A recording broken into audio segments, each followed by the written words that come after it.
afternoon, everyone, and thanks for joining us for our very first episode of Tassie Bowls Chatter.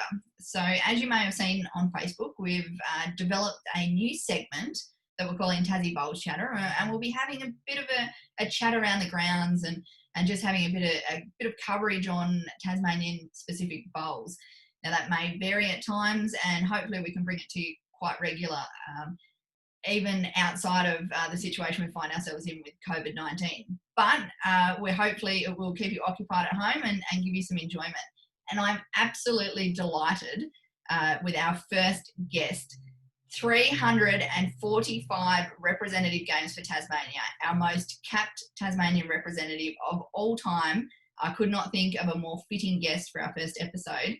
So thanks for joining me, Chris McKibben. Oh, that's fine, yeah. Awesome to have you here, Chris. And hopefully we might be able to, uncover a few things as we're chatting and give people a bit of a look into some of the history of Tasmanian bowls as we go through today's interview. So I guess to kick things off, let's get stuck right into where it all began for you. And how did you actually get into bowls?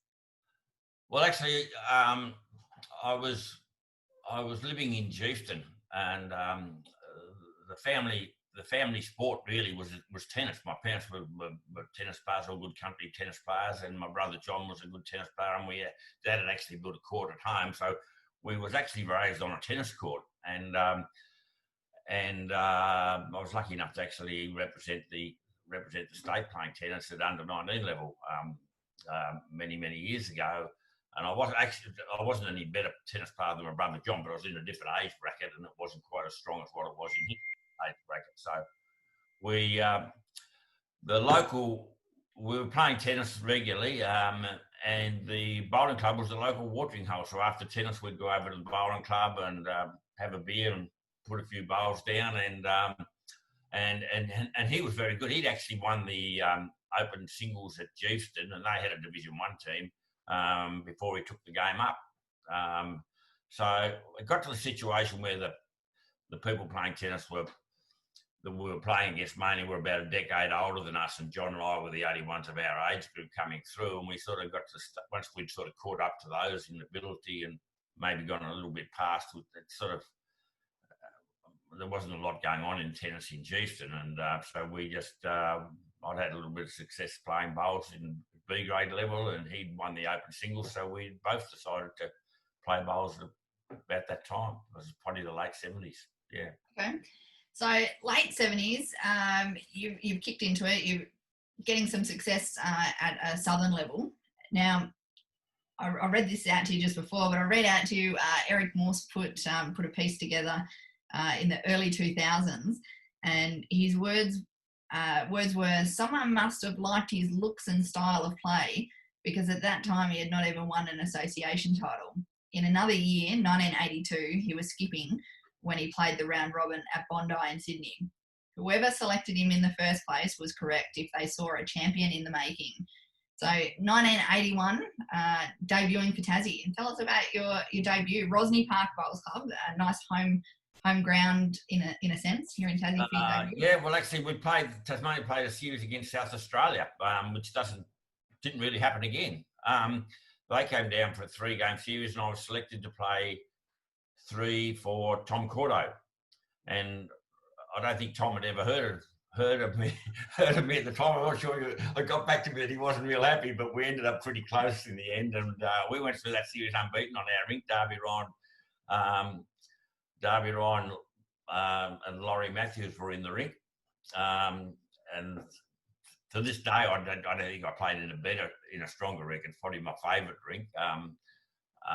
They were both great players, and we won our 3 games, and then we played a series against New South Wales a few weeks later up in Launceston. The first day we played at your club in for May, and I played a couple of games there, and we won both those, not because of me, but because Tom was a very, very good interstate skipper. And as I said, we had a very good front end, and then so they put me into skipping for the next game. They made some changes for the next game, and I think I played a draw in my first game skipping, and ultimately got selected to go to Bondi as a skip in about February of 1982. Well, from what I can see, 1981-82 was a pretty standout year for you as well, because the records show that was your first big state win as well, winning the state fours that year with, in my records here, I've got Rodney Ford, Jay Rickards, apologies, I'm not sure the Jay is, and of course your dad, Doug McKibben. So special on two fronts there to be able to win a state title with your dad. Well, we was all playing with Houston at the time, and it was actually a state master fours that used to be played at Buckingham every year. But all the top players used to come down and play in it, and we were lucky enough to get through and win it, and it was probably a pretty special win because it was the only thing I sort of won with my father. So it was pretty special. Now, the Masters games, you won 10 Masters games over your career. And, unfortunately, we don't really see the Masters games in action. But, some standout results there. And I won't go through each one because it's a massive list. But, one of the particular ones here, yourself and Rolly Code went back-to-back for state master pairs titles, 86-87, then 87-88. And I've read the article around the 87-88 game, and it sounds like it was a bit of a nail biter. So there's some pretty awesome Masters titles there. Are any that really stand out for you out of those ones? I think the first one, and it was probably the first thing that John Cordo had won. I played with him and his dad Tom, and Tom was virtually the person that took me under his wing because I first played with him in the stateside, and so I played with them at the Railway Bowls Club in those days, now North Launceston, and we actually won that back to back. I was playing the last three bowls, but Tom was skipping from the middle position. And John would have a laugh if he heard me say that, but it's pretty true. And it was probably rightfully so because he had a lot more experience than what I did around about that time. And it was obviously 3-bowl triples, and we actually won that 2 years in a row. I remember quite a funny thing. Peter Lawson had to play Peter Lawson, and he was a great character and a great bowler, Peter Lawson. And he came out to me at the start of the semi-final game, and he said, "Isn't it funny, Chris, how the cream always rises to the top?" And I said, "Well, what are you going to do this afternoon, Peter?" He said, "I'm going over there to play the final." He didn't. Yeah, he was a character. Really good guy. Yeah. Now, looking at the list, one of the later Master Triples titles he won was with Peter Zoon and Paul Harmon, and of course you played a lot of state bowls with those guys as well. Now, you did drop a little sneak peek comment on Facebook the other day, a little story you might have on Zuni and Paul Harmon, and I'm really interested to hear what they might have been up to in Adelaide. Well, it was the last day, and they were both playing in my rink, in the front end of my rink, and a fellow by the name of Ron Suckling, who's since passed away from Claremont, was playing at number 3. And we weren't having the best series, particularly on our rink, and we had to play the ACT in the last game. So we've gone into Adelaide to the Adelaide Casino the night before the last game, and like these boys were good state bowlers, and they behaved themselves. So don't take this the wrong way. But this particular day, they got playing roulette and having this huge win. It come time, probably about 11 o'clock or something like that, and I wanted to get home. I wanted to take them with me because I could see they were there. And I walked over to the table and said, "Boys, it's time to go." And they said, "Oh, we can't go, Skip. We can't go. Look at all these chips we've got in front of us." So I said, "I'll take care of that." And I picked a handful of these chips up and I put them on what was my old football number. I think 22 black. And you guess what number came up, don't you? I just walked straight out because I've won all this money, and I know they did get home in an ungodly hour, and they weren't well the next day. It was quite interesting. I know they got dobbed in, but they didn't get dobbed in by me. So, the skipper protected them. I did. Yeah.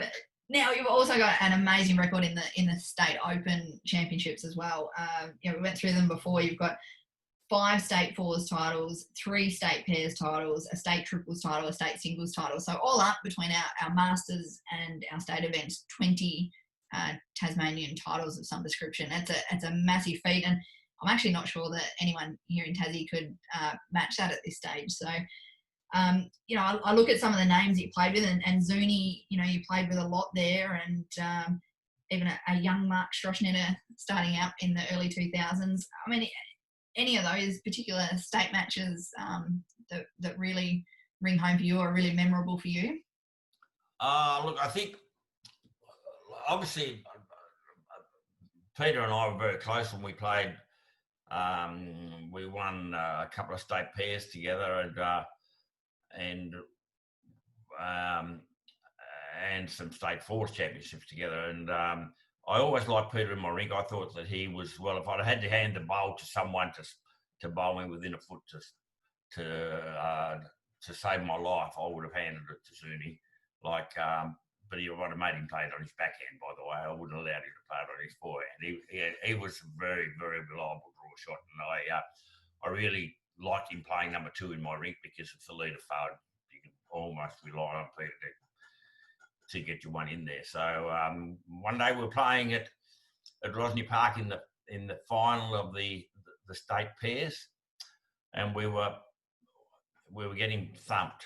And I said to Peter, bring the mat right up the green and throw a little tiddly into the ditch, which he did. Of course, Peter, just being Peter, hurls it straight into the ditch at 15 mile an hour sort of thing. That didn't work. Anyway, we played number 2 or 3 ends, and we lose this. By this stage, we are 12 down with 6 ends to play. And I called Peter up. We finally got the mat back. I said, let's have a little tiddly into the ditch, because I had Bob Bye leading against Peter, and he was beating Peter, and a fellow by the name of Jack Clark was leading against me, and he was beating me. We were just getting beaten. That's our bowl, both of us. It's no good. So Peter threw this, and I knew Bob didn't like the little tiddly ends because he played lead for me in pennants. So Peter threw it on a sixpence from then, and we scored 15 shots in the next 5 ends and went into the last end 3 in front. Wow. But it's real short ends. So that was the most memorable thing that happened to me in a state event as far as winning is concerned. Yeah, and it was all because he could throw the kitty. I think if I was to swear to this day, had he have thrown it in the ditch on any one of those occasions, we wouldn't have won the game. But when he put his mind to it, he could do what he wanted to. Yeah.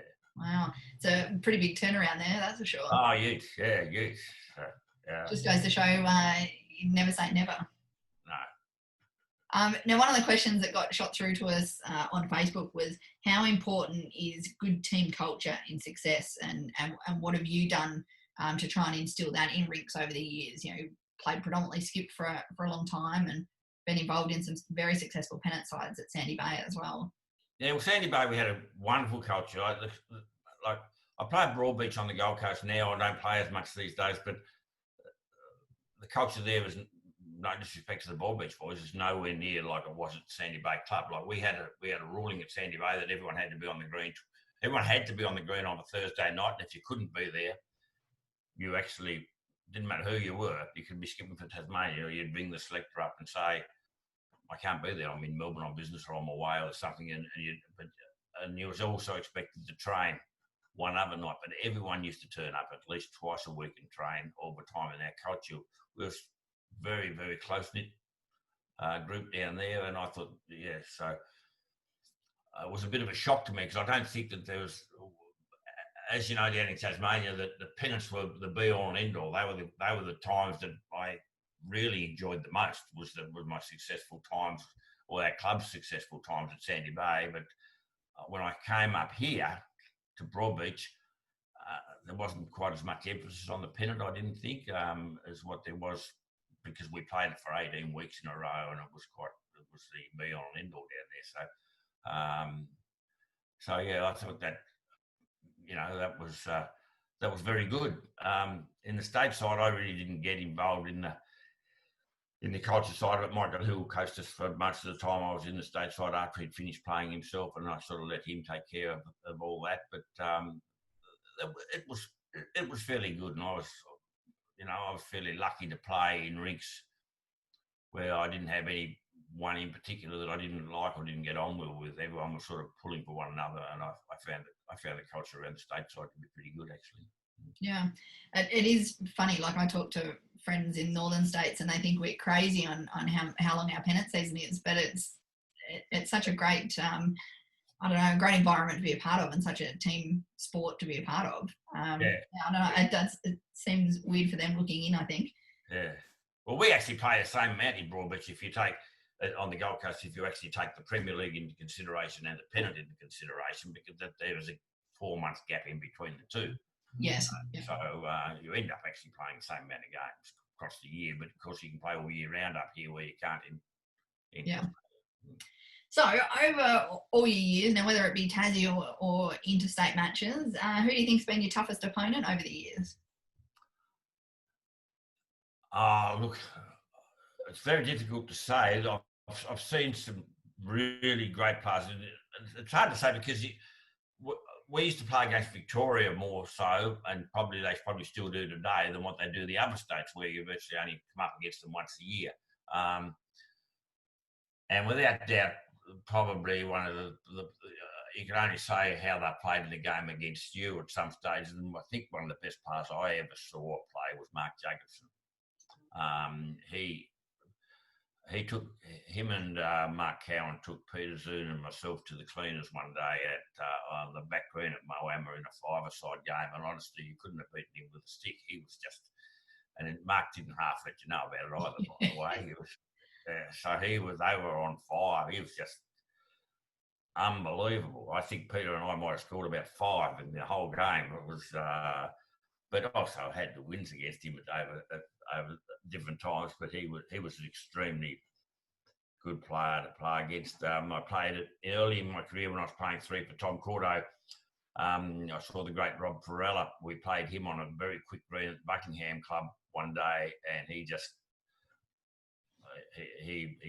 drove and drew the shot all the time.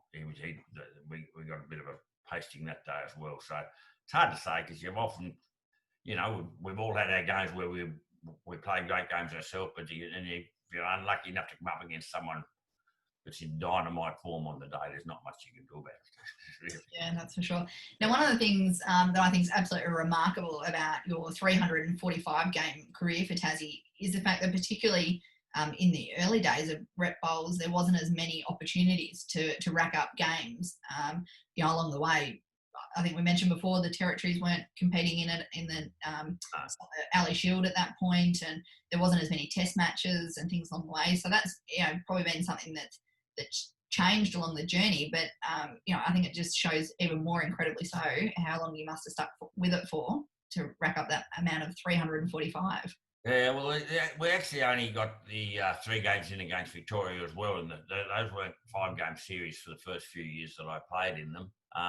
But once the Miami 5-a-side thing was played, if you were fortunate enough to get picked in that, which I was a few times, obviously that helped get the number of games up. And I thought that was a great tournament. It was a bit of a pity when it actually they stopped playing that. I thought it was a really great tournament, but.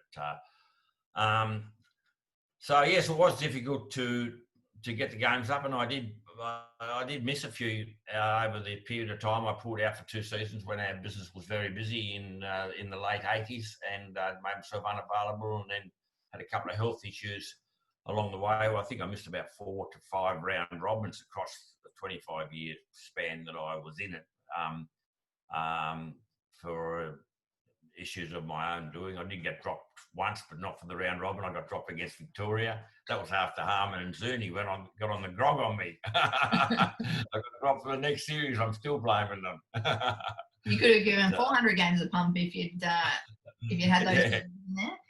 Yeah. So, with all your experience over the years, what's your thoughts on the most important position in a rink?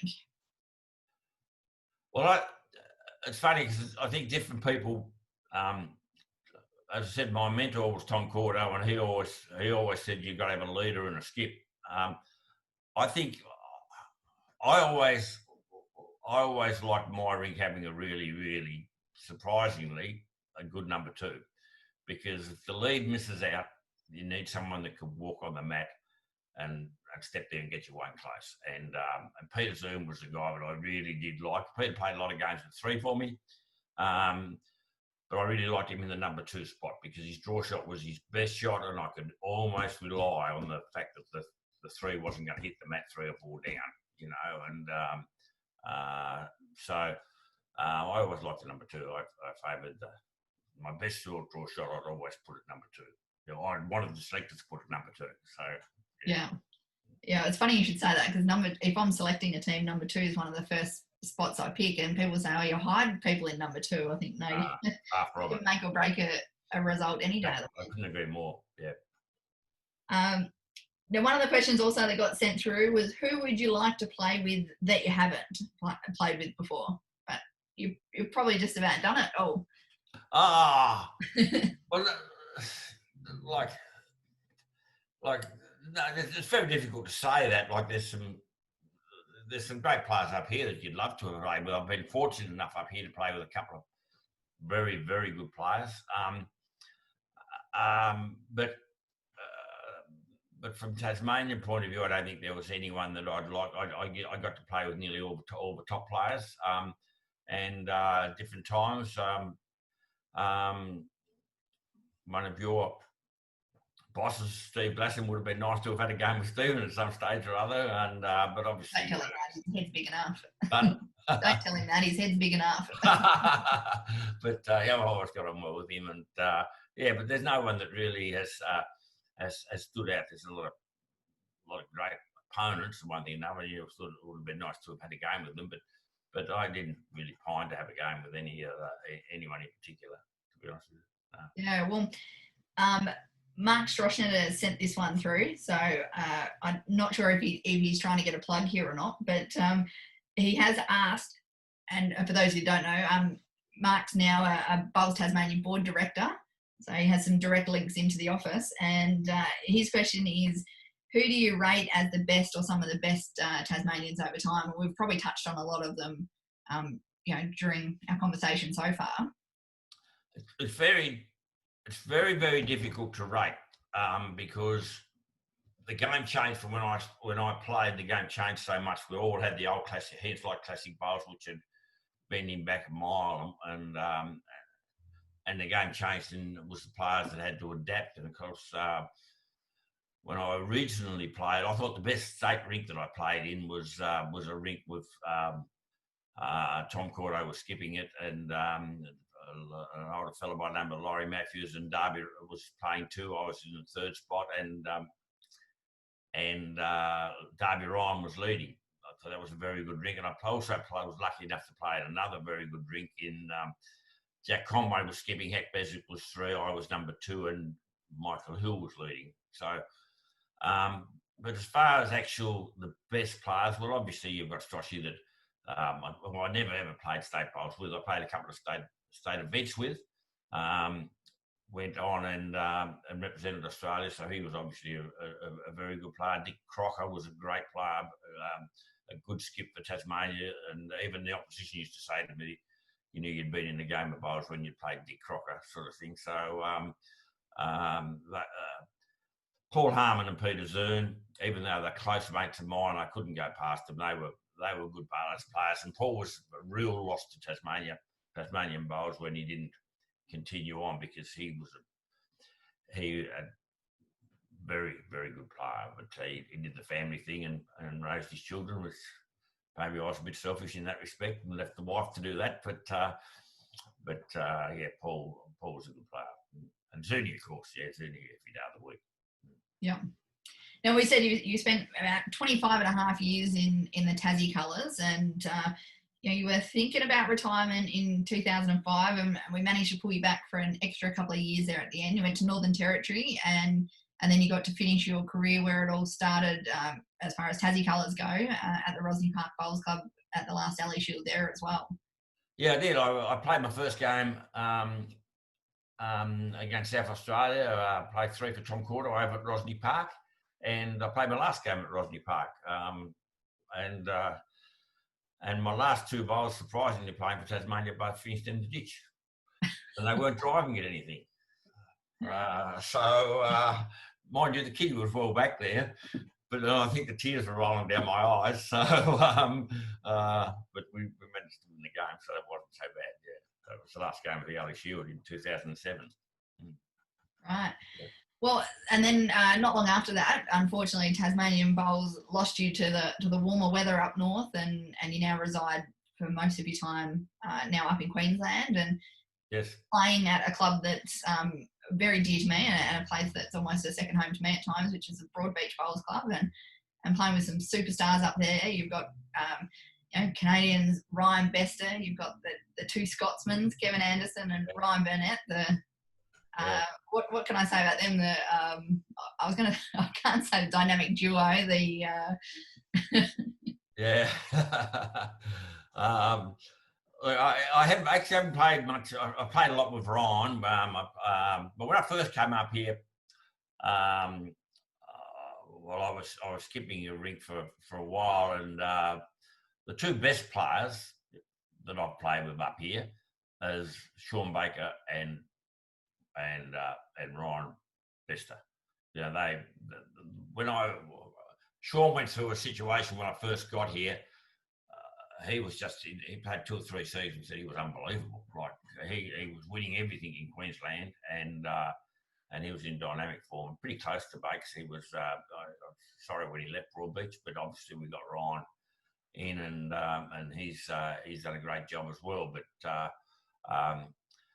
I haven't played much with Ryan Burnett. I think I played one game with him, but I played a bit with Kevin, and I enjoy playing Kevin. And another great player that we've had at our club that I really enjoy playing with is Robbie Thompson.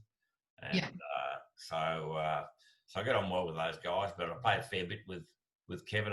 We had a good rink here a couple of years ago. We won the title. Kevin was skipping it, and Paul Gertler was 3. My great mate Grant Hopwood was 2, and I was leading. And so that was a really fun time, actually. Pretty dynamic rink as well. Yeah, it was. It was probably, in all honesty, and Kevin will hate me for saying this, but we'd have been a stronger rink if Paul would have been skipping it at that stage. Not so much now. Like Kevin's bowls has come on a lot over the last 2 seasons, I'd say, to the last 2 years, and he is a really good player now. But back then, a couple of years ago, he was younger, and obviously they were giving the younger guy the opportunity to skip, but Gertz probably had more experience and would have been. But we did well, and so it's really good. But Kevin's a very, very good player now. As I said, I can't speak a lot about Burno because I don't actually see a lot of him. I've not played with him, so but he's a good player as well, very good player, and a character. Yeah. Now, a few people said, when are we going to see you back in Sandy Bay colours? But unfortunately, we're not going to see you in Tassie full stop for a little while. We've still got some borders closed, and it's not too easy to get around at the moment. But you do get back to Tassie every now and then when things are not locked down. Oh, I come back to Tassie probably about every 6 weeks for a few days. I've got 2 married daughters down there with grandchildren and some business interests, so I'm back and forwards fairly regularly, and I like to get down there, sort of thing. I've got, so that's good. I don't get down to the Sandy Bay Bowls Club as much as what I probably should do because most of my year have moved on, when I played there. So there's very few of the guys that I actually play with still down there playing. So you sort of move on in life. What are you doing at the moment to keep yourself occupied in, we've got looser restrictions now. It's not quite quarantine, but it's, what have you been doing to keep yourself occupied? I've been getting fit. I've set my treadmill up on the back deck, which overlooks the canal, and I've got a pool out there. I've never swam so much in my life as what I've done in the last 2 months. And the treadmill was getting mothballs on it downstairs, and I said, I've got to take that out and put it on the back deck. So I've been doing that. Still been playing some golf. I like to have a game of golf. I've actually played a couple of times this week, and I'm playing again on Friday morning. So that's good. I'm a member at Royal Pines Golf Club, golf. I play more golf than bowls these days, to be honest with you. But I'm not much of a bowler anymore, but I'm still a better bowler than I am a golfer. Well, there you go. Thanks very much for joining me today, Chris. I really appreciate it. As I said, I couldn't think of a more fitting person to kick off our new segment, Tassie Bowls Chatter, except our most capped Tasmanian representative of all time. So thanks heaps for joining me today, Chris. I really appreciate it. And to everyone at home, I hope you have enjoyed today's interview as well. Thank you. Thank you. All good.